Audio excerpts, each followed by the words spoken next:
All right. All right. Let's get started. Okay, I'll go very quickly, guys. Thank you everybody for joining. So I really appreciate your time, and I know that the time is one of the resources that's become we all becoming of less and less in this century. So I'll share my screen, go over the presentation, and if there is a discussion, we can discuss it afterwards.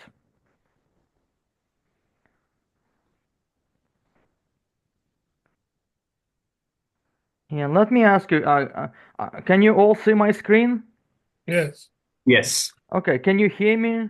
Yes. Yes. Yes. Okay, SBPA Advising Center was started really by faculty, and we called it Honey McLuff Advising Center.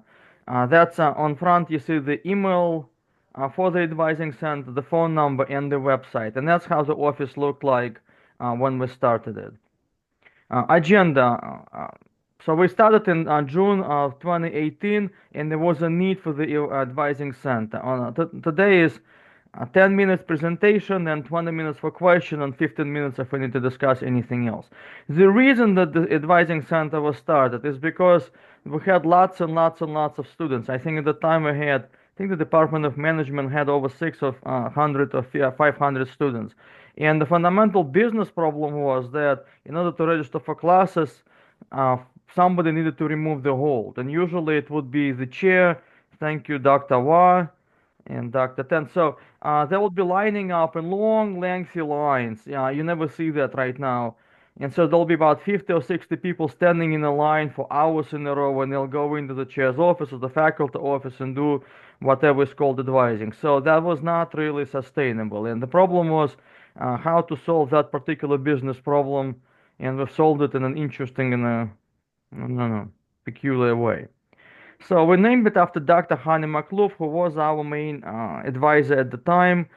He was a professor emeritus at our school, and he was fundamentally the primary advisor, and who would be answering the 7040, the phone number for the advising center. For the advising center, we've developed the website, which is sbpa.info.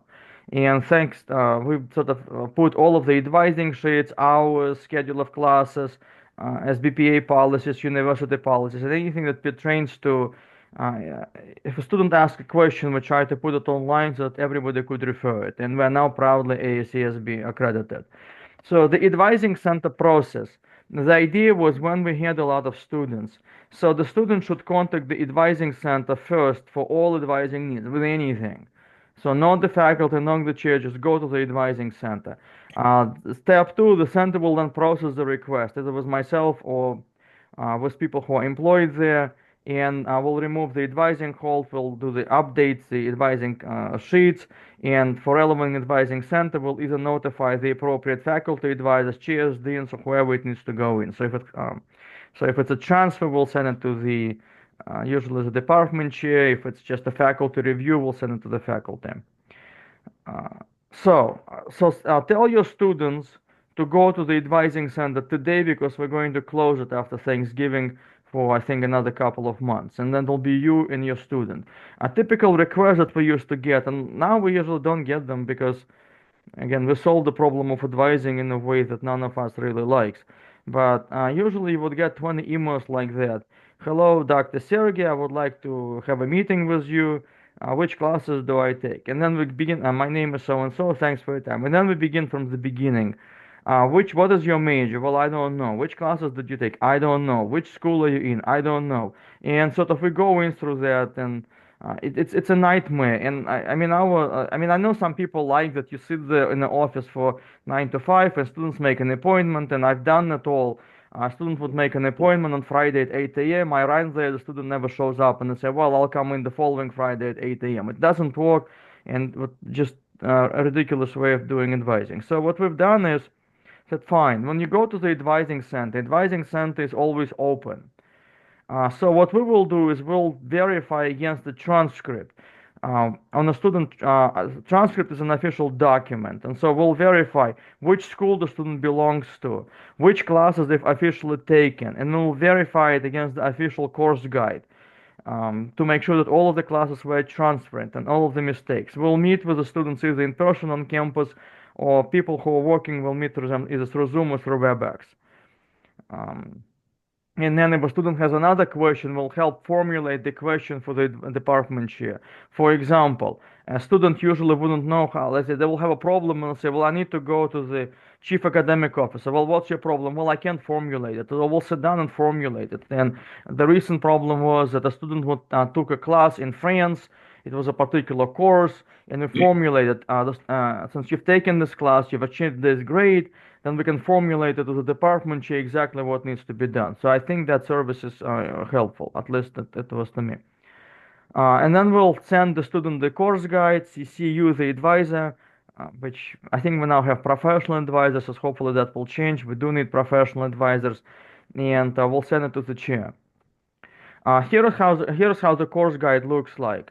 And I really like the course guide. I don't, because it just clearly tells me on one page which classes the student took or hasn't taken. And thanks to Raquel and Alex, we worked actually really hard on that, and we put all of the IGED classes, and we'll have to revise them. So they're color coded for our purposes. And so you can verify against the transcript which classes the student took, which classes are remaining, and then we can come up with a tentative plan of study for the following semesters. Same for accounting. So the difference between accounting and management is one is blue, one is purple. When we get another department, we'll sort of color, but whenever you see that advising sheet, you know where it goes to. Now, accounting and finance, the chair likes to advise everybody, and we love it. We send them all to the chair. It doesn't really matter, but it's the same process. So if Dr. Y and someday decides that he wants to see all the students, we'll happily send them all to him as well. Partly joking, but that's how it looks like, and it looks, I think, reasonably professional.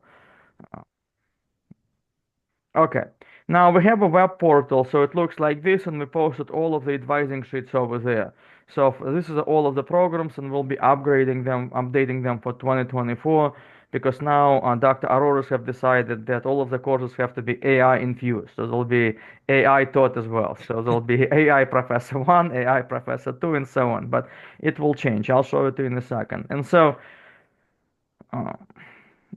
so when a student needs an advice, and I recommend sending them all today, otherwise you'll end up with 20 students chasing you during Christmas, and you will have no idea what to do. So we're usually open. We'll prepare them for advising. We'll prepare accurately their course guide, and we'll send it to the chair if there are any questions. And then department chairs actually do full scope advising, including transfers and any complex issues. They're also approval authority for overrides and prerequisites and course registration, such as our capstone has to be approved by the chair in advanced issues. And then faculty, we generally tend to advise on career, doctoral program, Dr. Anu, Dr. Plummer, and we'll refer to the chair for advanced complex issues. And faculty are only available during fall and spring, the chairs, and we used to have advising center open 24/7. Now it's only open a few months in the fall and a few months in the spring. Hopefully that will change. And here is how get out of here. Here is how the web page looks like. So if you go to the web portal, so you can click on that, you can access the advising sheets. All of them are there in Microsoft Word that you can download it and fill it up. Also, it's in PDF. I think PDF is slightly less useless. You can see advising center hours. It's on your door. So we're open Mondays through actually Friday by appointment as well. What else is there? Registration instructions. Most students don't know how to register for classes. Maybe it's time to update transcript instructions, and then different policies. MBA, thank you, Dr. Chinta, how to apply for MBA. I just send them the link if they would like to do that. F1 employment, grade appeals. So SBPA grade appeal policy is over there, also prepared by, I think, Raquel and Donovan. Thank you, guys, and so on. So that's the web portal and advising center. This concludes my sort of short presentation. Right now, I think that my conclude presentation regarding, and if it's okay, I will stop recording, or at least I will pause it. Thank you all very much.